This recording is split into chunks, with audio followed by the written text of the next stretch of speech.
பார்வைகளை பெறுவோம். நம்முடன் மூத்த பத்திரிகையாளர் ஆர்.கே. ராதாகிருஷ்ணன் இணைந்திருக்கிறார். இணைந்தமைக்கு நன்றி திரு ஆர்.கே. இப்போ மாற்றினவர்களுடைய நிறுவனம் மட்டும் கிட்டத்தட்ட 1300 கோடி ரூபாய்க்கு மேல தேர்தல் பத்திரம் மூலமா நன்கொடை வழங்கி இருக்கிறது அப்படின்னா, ஒரு பக்கம் இடி சோதனை நடக்கும், இது சட்டவிரோத பரிமாற்றம் நடக்குது என்பதை சொல்லி இவங்க விசாரணை நடத்துவாங்க. அந்த நிறுவனத்துக்கிட்ட இருந்தே இந்த கட்சி பணம் பெறுகிறார்கள் என்றால் இங்க எங்க நியாய தர்மத்தின் அடிப்படையில ஒரு தேர்தலை நம்ம நடத்த போறோங்கிற கேள்வி இருக்குது. இது எப்படி பாக்குறது?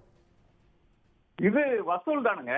அதாவது இந்த சினிமாவில் பார்த்துருக்கோம்ல, மார்க்கெட்டுக்கு குண்டா வருவான், குண்டா வந்து 2 அடி அடிப்பான், அடி அடிச்ச அப்புறம் காசு எடுத்து கொடுப்பீங்கல்ல, அதுதான் நடந்திருக்குது இங்க. அதாவது ஒரே நிமிஷங்க. அதுல இப்போ குறிப்பா பாத்தீங்கன்னா இதுல நாம என்ன மார்ட்டினுடைய கேஸ்ல என்ன பாக்குறோம்னு பாத்தீங்கன்னா, அவருக்கு வந்து ஃபியூச்சர் கேமிங் அண்ட் ஹோட்டல்ஸ் வந்து 2ஆம் தேதி ஏப்ரல் 2022 வந்து இடி வந்து ரெய்ட் பண்ணுது. 2nd April 2022. இப்போ ஷபீர் சொன்னதுக்கு நான் அந்த விளக்கம் அப்படியே கொடுத்துறேன். ஏன்னா ஷபீர் வந்து இன்னும் டைம் ஆகும்னாரு. அது விளக்கங்கள் ஏற்கனவே இருக்கு, பலரும் பகிர்ந்துருக்காங்க இங்க சோசியல் மீடியாலேயே. 2nd ஏப்ரல் 2022 வந்து ரெய்ட் ஆகுது. 7ஆம் தேதி ஏப்ரல், அதே 5 நாளுக்கு அப்புறம் 100 கோடி கொடுக்குறாங்க. அந்த 100 கோடியில வந்து இவங்களுக்கு சாட்டிஸ்ஃபை ஆகல. குண்டா மறுபடியும் ஒரு வாட்டி மார்க்கெட்டுக்கு வர்றான், மறுபடியும் ஒரு அடி அடிக்கிறான். ஐடி டிபார்ட்மெண்ட் அக்டோபர் 2023ல ரெய்ட் பண்ணது ஃபியூச்சர் குரூப்பை.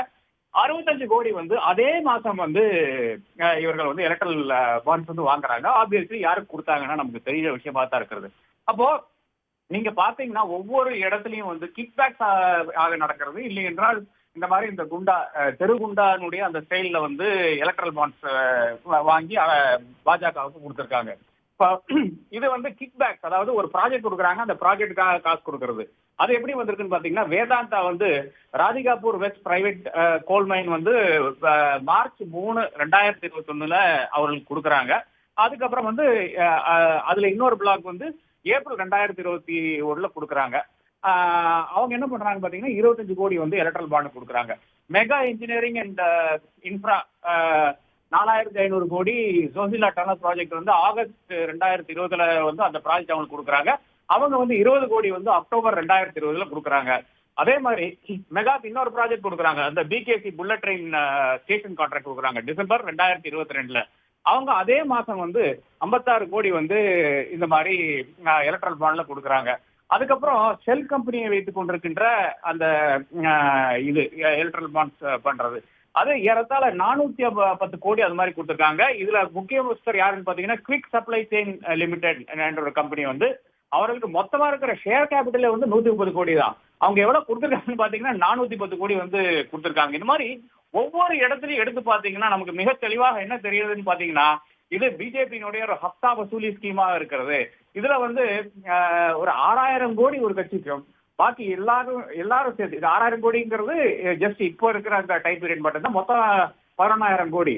பாக்கி இருக்கின்ற கட்சிகளுக்கு, அனைத்து இந்தியாவில் இருக்கின்ற 30-40 கட்சிகளுக்கு அனைவருக்கும் சேர்த்து வந்து ஒரு 30% கூட வரலன்னு பார்க்கும்போது, இது எந்த அளவுக்கு ஒரு வசூலினுடைய ஸ்ட்ராட்டஜியாக, வசூல் ராஜாவோட மிஞ்சின ஒரு ஸ்ட்ராட்டஜியாக, சினிமால பார்த்த அந்த வசூல் ராஜாவுடைய ஸ்ட்ராட்டஜியோட எவ்வளவோ பெரிய ஸ்ட்ராட்டஜியாக இது மாறி இருக்கிறது.